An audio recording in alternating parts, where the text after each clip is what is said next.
How do you catch the spirit and the style of Philippine history? May idea dyan ang ating panauhin ngayon si Paul John Hernandez, ang founder at siya mismo ang traveling salakot. Welcome to the show, PJ. Wow, thank you so much. Hello. Thank you PJ, din bago po. lahat, bilang magalang na host, baka gusto mo ng pizza. Ay, wow. Hindi po tayo tatanggi as a Filipino. Okay, una sa Or lahat, iuwi ko na po ito. tinatanong ni Denise, okay, ano nga ba ang traveling salakot? Ito ba yung literal na headwear na nagpupunta kung saan-saan? Ito ba ay panggagaya kay Leon Guerrero? Well, ito po ay parang ating personal branding dahil tayo naman po tagay teacher. I'm a teacher po of history, yan, Philippine culture and heritage. At this, alam naman natin for this generation, the Gen Z, and then papunta ng Gen Alpha, parang history boring, di ba? So parang walang dating. So, nung nag-aaral pa lang po tayo ng college, sabi ko, why not let's make history, di ba, more interesting, but without watering down the most important content. You just need to catch attention. So sabi ko, I think I need a character. So kaya at nakakita ko ng salakot. Eh ang caricature po ni Juan de la Cruz ay nakasalakot, 'di ba? Sa mga publication natin before. Kaya sabi ko, gamitin natin 'to para to create a character. Tapos I added na it should be traveling. Nung una puristang Filipino naglalakbay na salakot. Medyo, para to make it more at least appealing, why not at least Taglish naman, pero still nandun pa din. Hindi niya nga mapopronounce yun. Naglalakbay na sa... Pero nag-click ba instantly nung nakita mo yung salakot o parang inisip mo pa kagad kung ano yung branding? Nag-click At po ano agad yung pinipilian mo? Oo. Ano po, etong design na to ay sa atin, sa Luzon area. Mostly Central Luzon, kaya ito yung ginamit na natin po. But I collect different ang branding natin, maglakbay kasama ang traveling salakot. Ganon. Si PJ ay maliban sa nagturo ng maraming taon sa isang exclusive high school, ay nagtutour siya, nagsimula siya sa kanyang hometown, sa Bulacan, ano? At doon na-discover niya yung hindi lang pala simpleng pagtutour, pati yung paglaban din para sa heritage ay naging kasama sa kanyang repertoire, ano? At ikaw nagbibigay ng tours din sa National Museum. Nakakuha ka ng grant ng, sabihin na natin na hindi lang salakot ang mabibili doon. Pero may mangyayari din at kinalaman ka dito sa August 31st sa Luneta. Yes! Kaya bago po yung kumain muna tayo ng pizza. Yan. Very good.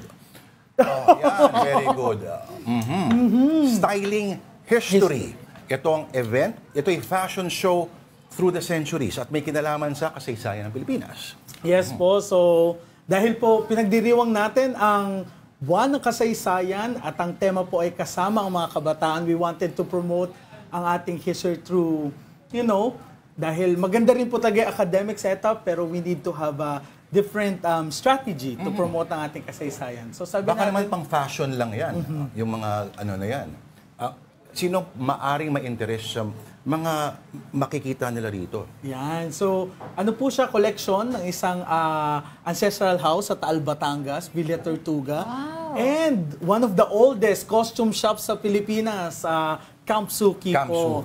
So talaga makikita po nila from Spanish heritage to American at ang pinaka-feature po natin ay ang Manila Carnival. Ay, panalo. Right? Dahil kung ano po sa kasaysayan, ang grandest at ang most awaited event po noon sa Kamaynilaan ay ang Manila Carnival. Mismo. Kaya daw ko mahilig tayo sa pageant because it started there. Pero yung mga interesado, paano ba sila, how can they join that? How can they, So, siyempre po, dapat ang mga ganitong gawain ay open to the public. Kaya po ito ay free at open sa publiko. Kaya nagpapasalamat po kami sa National Parks Development Committee.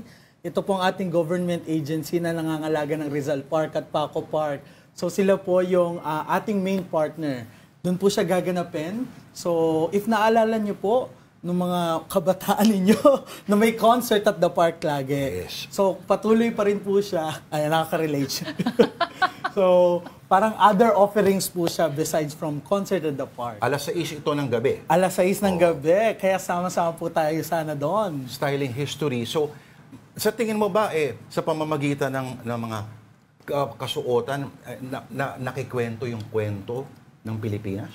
Yes, kasi kailangan ho natin ng tangible, sabi nga nasasalat, na paalala, right? Kasi kung wala nito lahat, parang paano mo maaalala yung mga importante, yung mga nangyari na nakaraan. So it will bring you back, right, to that era, to that generation.